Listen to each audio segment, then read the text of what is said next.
जय हिंद। कैसे हैं आप? एक बार फिर आपके अपने चैनल गुरु गंगा में आपका हार्दिक स्वागत है। आज के वीडियो में हम लोग जंतु जगत के वर्गीकरण पर आधारित तीसरा प्रैक्टिस सेट हल करेंगे, टेस्ट सीरीज हल करेंगे।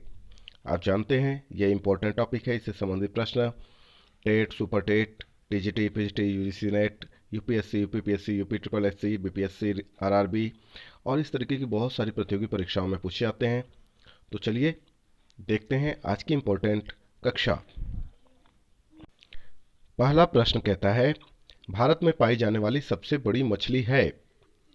ए व्हेल शार्क, बी हिल्सा, सी मार्लिन और डी स्टोन फिश।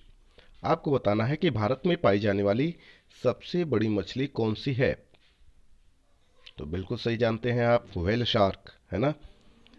जल से बाहर निकाले जाने पर मछलियां मर जाती हैं क्योंकि वे जल में नहीं चल पाती हैं।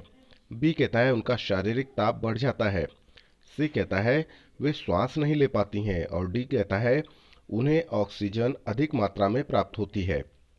आपको बताना है कि जल से बाहर निकाले जाने पर मछलियां क्यों मर जाती हैं। तो इसका सही उत्तर है वे श्वास नहीं ले पाती हैं। शीतकाल की तुलना में ग्रीष्म काल में अधिक मछलियां क्यों मरती हैं? शीतकाल की तुलना में ग्रीष्म काल में अधिक मछलियां क्यों मरती हैं, ये बताना है आपको। ए कहता है रोग के फैलने के कारण, बी कहता है अविष के सांद्रण के कारण, सी कहता है ऑक्सीजन के अपक्षय के कारण और डी कहता है खाने की कमी के कारण। तो सही उत्तर इसमें है ऑक्सीजन के अपक्षय के कारण। आगे देखिए, एम्फीबिया बनाता है ए केवल स्थल पर ही रह सकने वाले पशुओं को, बी केवल जल में रह सकने वाले पशुओं को, सी बहुत तेजी से चलने वाले नावों को और डी कहता है जल एवं स्थल दोनों पर ही रह सकने वाले पशुओं को।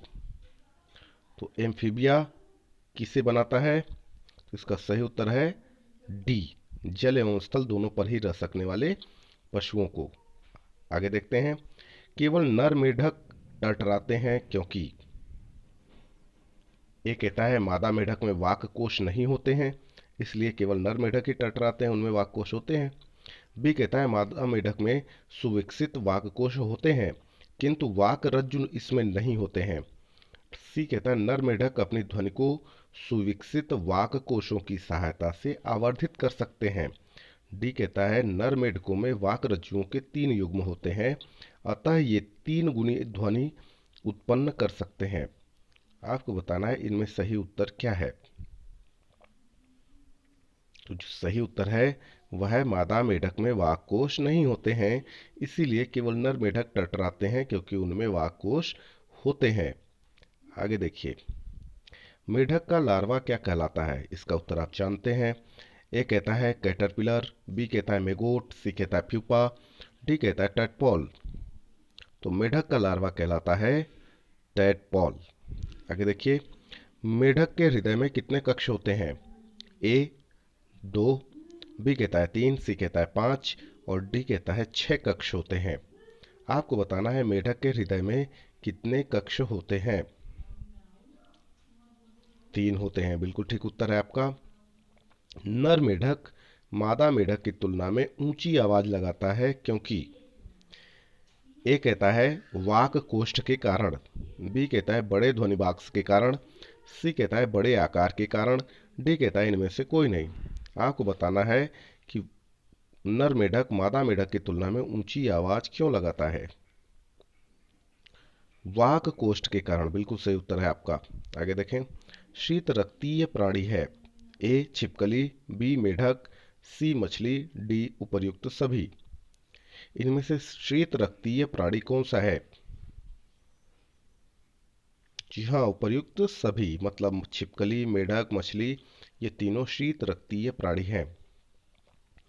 मेढक पानी में या पानी के आसपास पाया जाता है क्योंकि ए ऑप्शन कहता है इसके पश्च पादों में जाल होता है जो तैरने में मदद करते हैं, बी यह त्वचा द्वारा श्वसन करता है, सी यह अपना भोजन पानी से आसानी से ले लेता है और डी कहता है उपर्युक्त में से कोई नहीं। आपको बताना है कि मेढक पानी में या पानी के आसपास क्यों रहता है। जी हाँ, यह त्वचा द्वारा श्वसन करता है, इसीलिए उस पानी या पानी के आसपास रहता है। निम्न तापक्रम पर किसी जंतु की प्रसुप्ति यानी डोरमेंसी को कहते हैं, क्या कहते हैं वह आपको बताना है।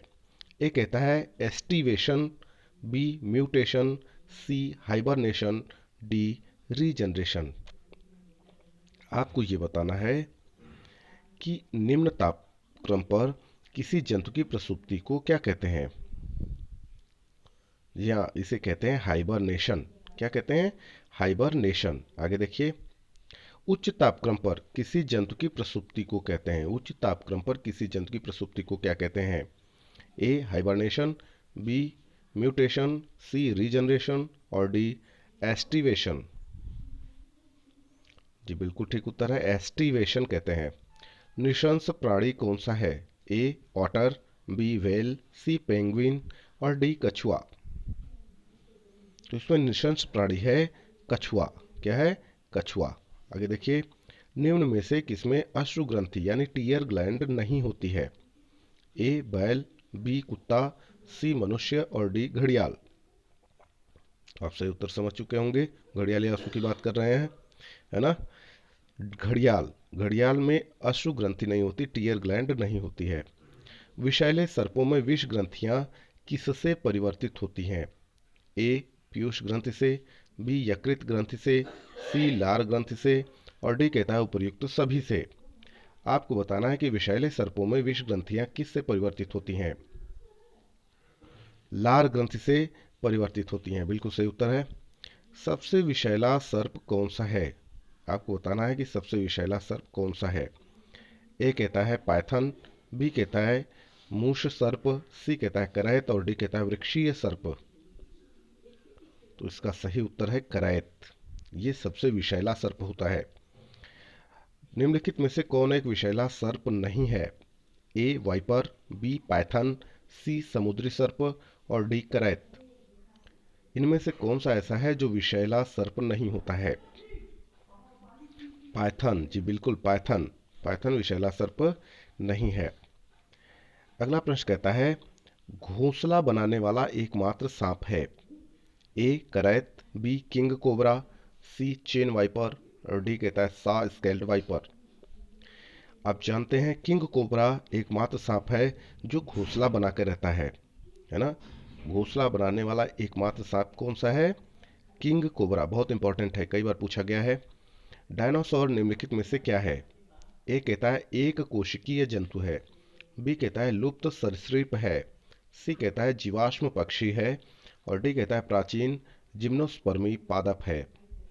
तो आपको बताना है कि डायनासोर इसमें से क्या है।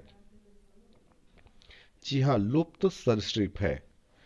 आगे देखते हैं, हाल ही में लुप्त हुआ जंतु है। ए मैमथ, बी डायनासोर, सी टेराडेक्टाइली और डी ड्रेको। तो हाल ही में लुप्त हुआ जंतु इसमें से कौन सा है। डायनासोर, बिल्कुल सही उत्तर है आपका। आगे देखें, डायनासोर थे। ए कहता है पैलियोजोइक एम्फीबिया, बी कहता है मेसोजोइक पक्षी, सी कहता है सीनोजोइक सरीसृप और डी कहता है मेसोजोइक सरीसृप। आपको बताना है कि डायनासोर क्या थे। तो वो थे मेसोजोइक सरीसृप। ठीक है, आगे देखें, इनमें विषैली छिपकली है। ए वायरेनस, बी एसिस्ट्रोडॉन, सी हीलोडर्मा और डी कैमेलियन।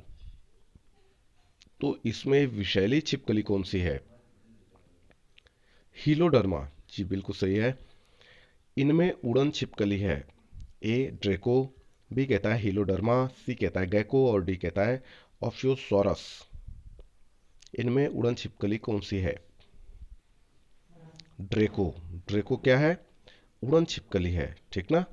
आगे देखिए, अगला प्रश्न कहता है कौन सा प्राणी सांपों से लड़ता है। ए गीदड़, बी नेवला, सी बाघ और डी बंदर। तो इसका उत्तर आप जानते ही हैं, सांप नेवले की लड़ाई, है ना। तो नेवला सांपों से लड़ता है, ये सही उत्तर है। आगे देखिए, समुद्री सर्प को क्या कहा जाता है। A silver fish, B devil fish, C hydrofish और डी कटल फिश। समुद्री सर्प को इसमें से क्या कहा जाता है? हाइड्रोफिश बिल्कुल सही उत्तर है। आगे देखें, सर्प में मध्य कर्ण नहीं होता है, वे ध्वनि कैसे ग्रहण करते हैं? ए पैर से, बी मुंह से, सी त्वचा से और डी जीभ से। आपको बताना है कि सर्प में मध्य कर्ण नहीं होता है, तो वे ध्वनि कैसे ग्रहण करते हैं? त्वचा से, बिल्कुल ठीक उत्तर है आपका। पक्षियों की हड्डियां कैसी होती हैं? ए मजबूत और ठोस, बी कहता है ठोस, सी कहता है वातिल और डी कहता है इनमें से कोई नहीं। आपको बताना है पक्षियों की हड्डियां कैसी होती हैं। तो पक्षियों की हड्डियां होती हैं वातिल, वातिल होती हैं। निम्नलिखित में से कौन भारतीय पक्षी विज्ञान विशेषज्ञ व्यक्ति था?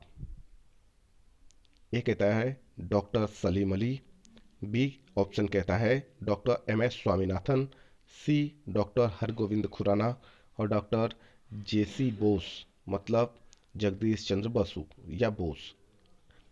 आपको बताना है इनमें से कौन ऐसा था जो पक्षी विज्ञान विशेषज्ञ था? डॉक्टर सलीम अली, बिल्कुल सही उत्तर है। आगे देखें, सबसे बड़ा जीवित पक्षी है? ए बाज, बी पेंगुइन, सी शुतुरमुर्ग, डी कीवी। सबसे बड़ा जीवित पक्षी इनमें से कौन सा है? शुतुरमुर्ग, बिल्कुल ठीक है। सबसे छोटा पक्षी है? ए पेंगुइन, बी हमिंग बर्ड, सी शुतुरमुर्ग और डी कहता है कीवी। बिल्कुल ठीक उत्तर है हमिंग बर्ड। हमिंग बर्ड सबसे छोटा पक्षी है। विश्व का सबसे छोटा पक्षी कौन सा है? Humming bird. तो इस तरीके से यह छोटा सा वीडियो पूरा हुआ। यदि यह वीडियो आपको पसंद आता है तो इसे लाइक जरूर करें, अपने मित्रों में शेयर करना ना भूलें। चैनल पर नए तो चैनल को सब्सक्राइब करके बेल आइकन को जरूर प्रेस कर लें, ताकि प्रत्येक इंपॉर्टेंट वीडियो की नोटिफिकेशन आपको भी समय से मिलती रहे। और फिर मिलते हैं अगले इंपॉर्टेंट वीडियो में, तब तक के लिए आप सभी लोगों को जय हिंद।